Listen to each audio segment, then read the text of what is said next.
¿Te imaginas que un día un hombre con bata blanca te mire a los ojos y ponga una fecha de caducidad en tu vida? No una fecha lejana, de esas que ignoramos en las etiquetas del supermercado. Una fecha cercana, inminente, 6 meses, 180 días, 4.320 horas. Eso fue lo que me dieron. Un reloj de arena con el último grano ya cayendo. Me dijeron que hiciera las paces, que ordenara mis asuntos, que me despidiera. Han pasado 10 años. 10 años, 3.650 días, y cada mañana al abrir los ojos, el primer pensamiento que cruza mi mente no es de gratitud, sino una pregunta silenciosa y brutal. ¿Por qué? Esta no es una historia de milagros, es la historia de lo que pasa cuando te preparas para el final, y el final nunca llega. Mi vida antes del diagnóstico era normal. Dolorosamente normal. Me llamo Mateo y en ese entonces tenía 28 años. Vivía en Madrid. Trabajaba como arquitecto en un estudio donde pasaba más tiempo dibujando los sueños de otros que construyendo los míos. Estaba prometido con Sofía, el tipo de mujer que hacía que los domingos por la mañana se sintieran como una obra de arte. Teníamos un plan, de esos que se escriben en servilletas de papel en un bar, una casa con un pequeño jardín, 2 hijos, un perro llamado Bruno que aún no existía. La vida era una línea recta y predecible, cómoda, quizás demasiado cómoda. Todo empezó con un cansancio que no se iba con el café, una tos persistente que atribuí al aire acondicionado de la oficina. Pequeñas grietas en el muro de mi normalidad que decidí ignorar, porque eso hacemos, ¿no? Ignoramos las señales hasta que se convierten en sirenas. No tenía idea de que ese simple carraspeo en la garganta era el prólogo de una historia que destrozaría mi realidad. El día que todo cambió olía a antiséptico y a miedo reprimido. La sala de espera del hospital era un purgatorio de revistas viejas y gente que miraba al suelo. Sofía apretaba mi mano, su piel estaba fría. Cuando dijeron mi nombre, sentí como si me llamaran a juicio. El doctor Ramírez era un hombre mayor, con ojos que habían visto demasiados finales. No anduvo con rodeos. Puso unas radiografías en un panel de luz y señaló una mancha oscura en mis pulmones. Una sombra que se había apoderado de mi futuro. Cáncer de pulmón en estadio 4, dijo, y las palabras flotaron en el aire sin sentido. Inoperable. Y luego, la frase que se grabó a fuego en mi cerebro, siendo realistas, le quedan unos 6 meses. Mi reacción no fue de llanto. Fue un silencio absoluto. El mundo se puso en pausa. Podía oír el zumbido de la luz fluorescente, el tic-tac del reloj en la pared, el latido de mi propio corazón, un tambor que marcaba una cuenta atrás. Miré a Sofía. Una sola lágrima rodó por su mejilla, un río silencioso que partía en 2 su rostro perfecto. En ese instante tuve que tomar mi primera decisión. ¿Me derrumbaba o empezaba a despedirme? Elegí lo segundo. Los primeros meses fueron un torbellino borroso. Quimioterapia, radioterapia. Mi cuerpo se convirtió en un campo de batalla y yo era el paisaje devastado. Sofía se convirtió en mi enfermera, mi ancla, mi todo. Me leía en voz alta cuando mis ojos no podían enfocar. Me preparaba batidos que sabían a esperanza metálica y lloraba en la ducha, donde creía que yo no podía oírla. Nuestra familia y amigos nos rodearon, pero su compasión a veces se sentía como lástima. Hablaban de mí en pasado, incluso estando yo presente. Mateo siempre fue tan alegre, decían. Empecé a sentirme como un fantasma en mi propia vida. Buscamos segundas opiniones, viajamos a clínicas especializadas. Cada nuevo doctor era una nueva dosis de falsa esperanza seguida de la misma y cruda realidad. La mancha seguía ahí, inmutable, una firma en mi sentencia de muerte.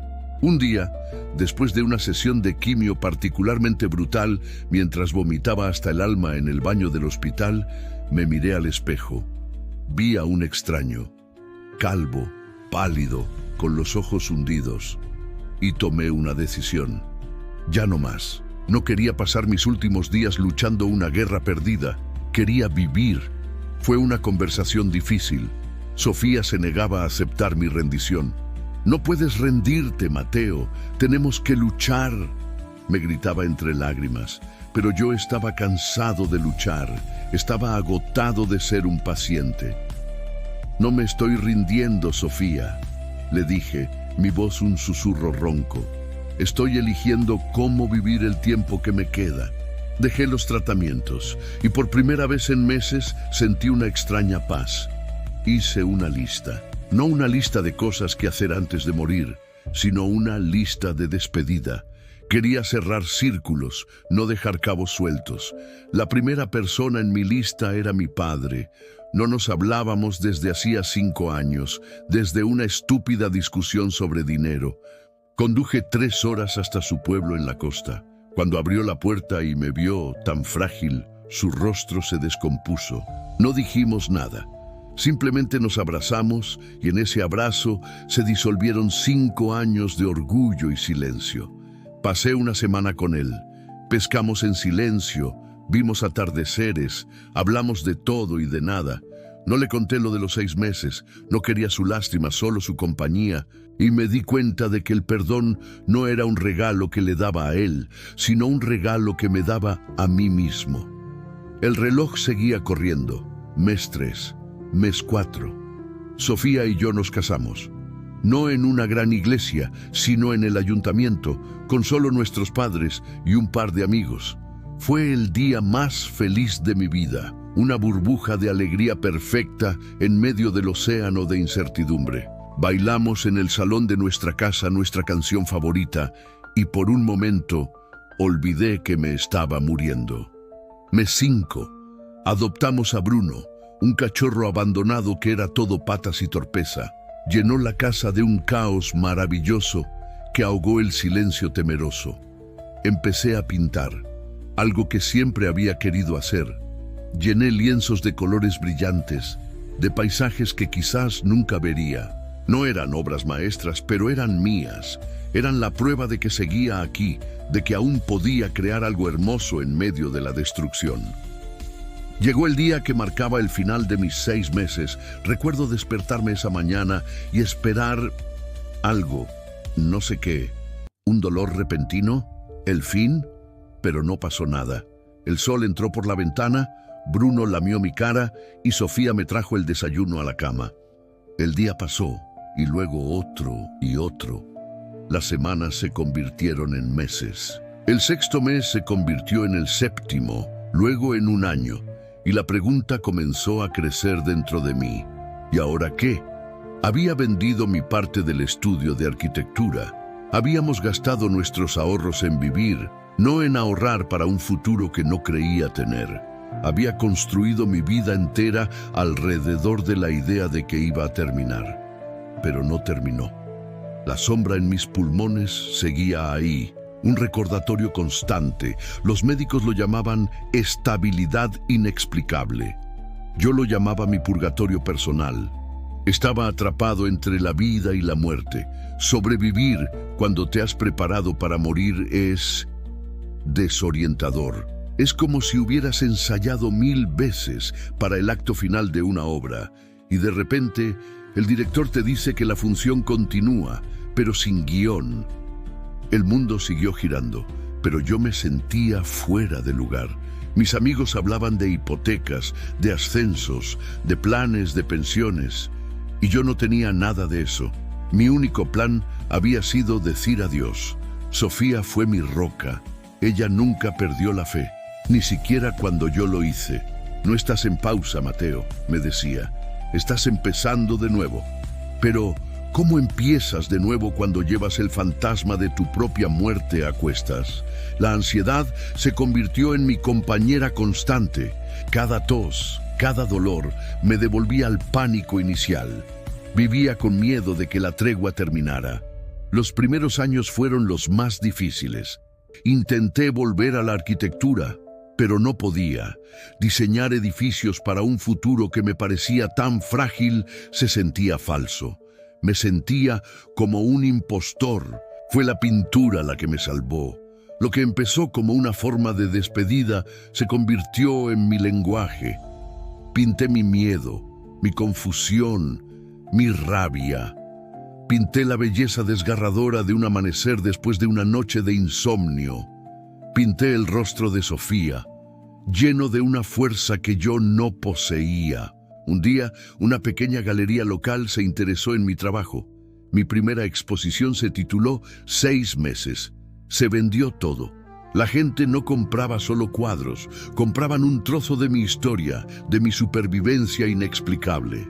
Por primera vez en mucho tiempo, sentí que tenía un propósito que no estaba ligado a mi enfermedad.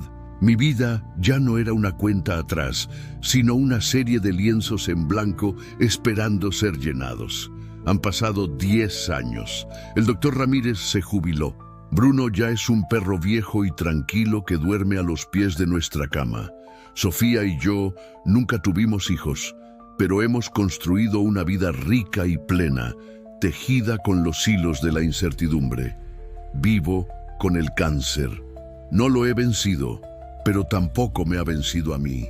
Hemos llegado a una especie de acuerdo de convivencia. Él es la sombra y yo soy la luz que insiste en brillar a su alrededor.